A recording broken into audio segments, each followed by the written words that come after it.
Hi everyone! It's 1:45 p.m. here in Vienna, Austria. And in the Philippines, it's 8:45 na ng gabi, guys.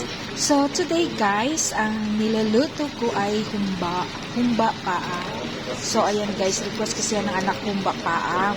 So umuulan ngayon, guys. Gusto ko sana isabaw, pero yung anak ko ayaw naman niya ng sabaw, kay humba lang daw, ganito lang daw, guys. So kaya eto, guys, ang ating humba. Ayan, pero gilagyan ko siya ng mga laman, guys. Ayan, ayan, guys. Kasi yung asawa ko, guys, hindi yan kakain ng paa, guys.